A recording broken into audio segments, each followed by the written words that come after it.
En ouverture de ce journal, clôture à Libreville du Conseil des ministres de la CEAC dédié à la réforme institutionnelle et organisationnelle de cette organisation régionale. Les ministres des 11 États membres ont par consensus validé les 4 projets de textes fondamentaux dans la perspective de renforcement de l'intégration conformément à l'agenda 2063 de l'Union africaine. Le compte-rendu d'Éric Hervé Mouélé et Peter Manfumbi.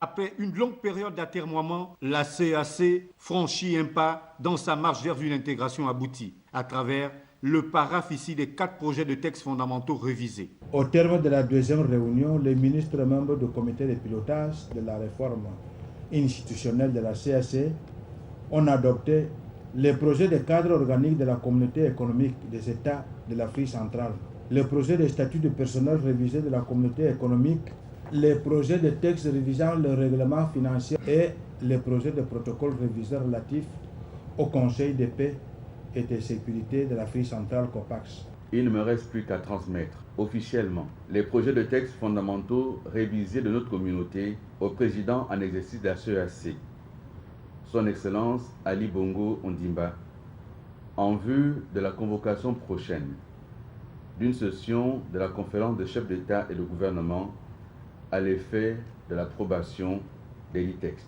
Les ministres et 11 États membres du comité de pilotage de cette réforme institutionnelle ont salué le leadership du Gabon. Nous, ministres, témoignons notre gratitude à Son Excellence Ali Bongo Ondimba, président de la République gabonaise, pour son leadership et son engagement constant en faveur de l'intégration régionale en Afrique centrale. Sur décision du président de la République gabonaise, Ali Bongo Ondimba, l'ancien siège de la Banque des États de l'Afrique centrale va désormais abriter le secrétariat exécutif de la CEAC.